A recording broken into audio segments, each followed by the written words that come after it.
Well, as you can see, Kavi Solokol has joined us on set, which means that this story has moved forward. Kavi, what is the latest breaking news with this? Hello Red Devils faithful, welcome back to United Pulse TV. Today we dive deep into one burning question. Who is Manchester United's next major transfer target, the signing that could define Ruben Amorim's era at Old Trafford? The window has just shut, but already whispers are swirling of a January move that could reshape our midfield or attack. I'll walk you through what I've uncovered, the rumors with weight, the facts behind the leaks, and my own thoughts on what would make sense. As always, we speak with honesty, hope, and a little bit of fire. First, a quick recap. The summer of 2025 was bold.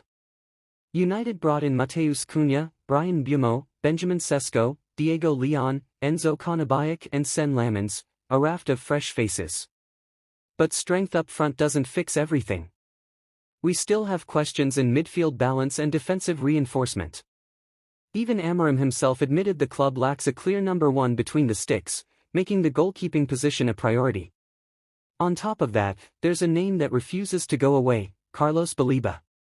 Brighton and Hove Albion have resisted selling him, valuing him above £100 million, making a deal in summer too steep. But many insiders expect United to reignite their interest in January, possibly the perfect moment to strike. So the question lands, will United double down on midfield, or shift focus elsewhere? Let me take you through the strongest case I see. Baleba isn't just a rumor. He's the dream midfield jigsaw piece. At 21, his physicality, ball winning and progressive passing are what many believe would elevate our engine room. The fact that United pursued him in summer suggests genuine conviction. But realities bite. Brighton's asking price is astronomical. That's a hurdle. Reports suggest United allowed the opportunity to slip in summer because they were unwilling to stretch fiscal discipline. Here's where I lean. I believe United will come back hard for Baleba in January, not just because he's a marquee name, but because the club and Amorim need to send a message: we'll back our philosophy with investment. The caveat? It only works if United can shift out some contracts or fringe players to balance books. If that happens, to me, Baleba becomes the top midfield target. It fits the profile: youthful, high ceiling, room to grow under Amorim's system. Real fans don't just watch, they subscribe. Are you one of them? Now, let's say Baleba proves impossible or costs too much. United will need contingency plans, and there are credible names floating around. Adam Wharton at Crystal Palace has surfaced in speculative chatter. He offers midfield versatility and is younger, but lacks the same hype as Baleba. On the goalkeeping side, United have already brought in Sen Lamens, yet the number one status is unsettled. The narrative is that United will still prioritize a big keeper signing in the coming windows. Up front, forwards are less of a scarcity now, but if another attacking piece arises who fits Amorim's system, versatile, mobile, press-capable, that still could be on the radar. What I don't expect to see is a panicked splurge on aging stars without upside. This club needs energy, not nostalgia. My belief is United's recruitment will skew toward youth and potential, not short-term fixes. Here's where my heart speaks: I want that midfield diamond. I want someone who can carry the burden, who can thrive when Bruno isn't enough, who can bring grit and creativity together.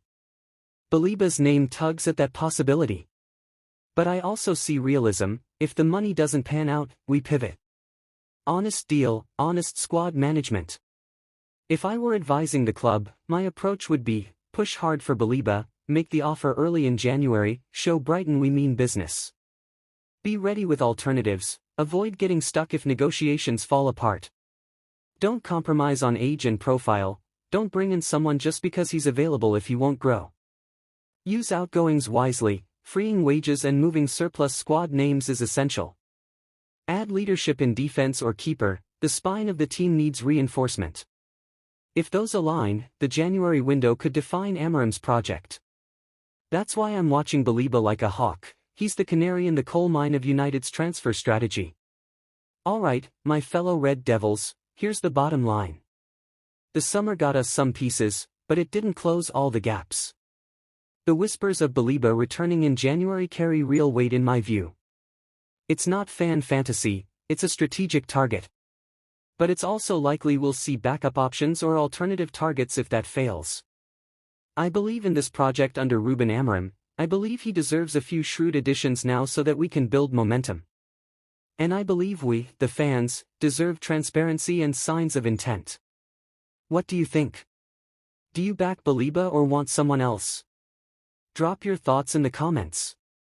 If you liked this deep dive, hit like, share and subscribe. Help United Pulse TV become the voice of Manchester United supporters. Until next time, up the Reds.